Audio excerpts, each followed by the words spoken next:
Dans l'optique d'apprendre un peu plus chaque jour, les engagés de la réussite totale du FIAD Europe se sont mobilisés en ligne ce vendredi 13 mars 2026. Animé par la présidente Yao Virginie, le rendez-vous a débuté par une exécution de l'hymne de la positivité du FIAD par le coach Guy Diganso-Rodrigue. Nous choisissons l'action constructive plutôt que l'observation passive, conscient que l'histoire appartient à celles et ceux qui bâtissent. Wir entscheiden uns für konstruktives Handeln statt für passive Beobachtung im Bewusstsein. Ils ont ensuite reçu un chaleureux décret de bienvenue du coach Fina Odekwe, styliste et modéliste. Précieux ambassadeurs du développement, coachs et sympathisants, soyez les bienvenus à ce webinaire. Ce soir est un moment particulier. Ce que nous avons connu jusqu'ici sous le nom de FIAD entre aujourd'hui dans une nouvelle saison, désormais la PADI.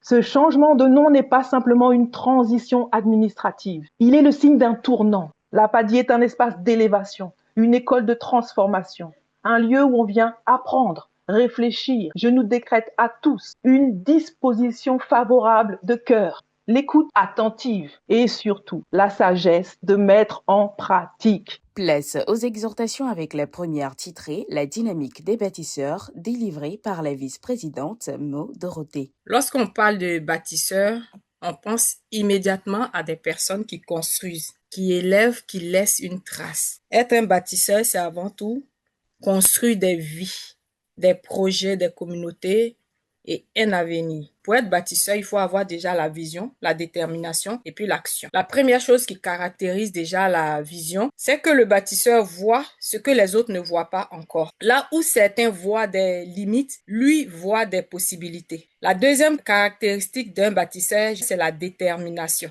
La troisième dimension de la dynamique des bâtisseurs, c'est l'action. Un bâtisseur agit, il pose des pierres chaque jour. Les grandes œuvres ne se construisent pas en un jour, mais par action constante et disciplinée. La deuxième exhortation s'est centrée sur la parole juste pour une réussite familiale intégrale, décortiquée par le coach Katakbaboutouré Nassi, assistante trilingue. Il existe une arme invisible dans nos familles. Il peut détruire l'estime de soi en une seconde ou bâtir un destin pour l'éternité. Cette arme, c'est notre langue. Comme le disait Mère Teresa, les paroles aimables peuvent être courtes et faciles à dire, mais leur écho est vraiment éternel. Trop souvent, nous pensons que la réussite d'une famille dépend des grandes décisions ou de l'argent, mais la vérité est ailleurs. Une famille peut vivre dans le confort, mais si les mots y sont durs, elle finit par se fragiliser. À l'inverse, une famille peut traverser les pires tempêtes. Si les paroles y sont justes et pleines d'amour, elle reste debout. Une famille qui ne communique qu'au niveau neutre finit par s'installer dans une distance polie. La parole juste est une vérité dite avec amour. Elle libère et fait grandir sans jamais humilier. Pour qu'elle touche le cœur de l'autre, elle doit toutefois naître d'un cœur disponible et d'une écoute sincère. Voici une sélection de paroles puissantes que nous pouvons utiliser immédiatement. La parole qui valide l'identité. Je suis fier de la personne que tu es. Parole qui encourage l'effort. J'ai vu tes efforts aujourd'hui, même si c'était difficile. Parole qui restaure le lien. Je te demande pardon pour mes mots ou mon ton de tout à l'heure. La réussite intégrale de notre famille ne dépend pas de l'absence de problèmes, mais de la nature des mots que nous utilisons face à eux.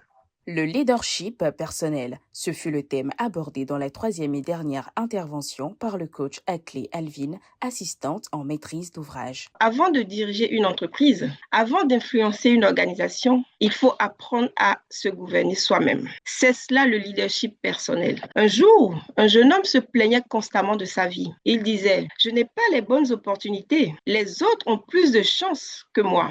Le système est contre moi. » Un jour, son mentor lui a posé une simple question. Si tout dans ta vie est la faute des autres, alors qui a le pouvoir de la changer? Ce jour-là, il a compris quelque chose de puissant. Tant qu'il cherchait des excuses, il abandonnait son pouvoir. Mais le jour où il a décidé de dire « ma vie est ma responsabilité », tout a changé. Parce que la responsabilité est le premier pas du leadership. Le leadership personnel repose sur 3 piliers. La responsabilité, la discipline et la vision. La responsabilité nous donne le pouvoir. La discipline nous donne la progression.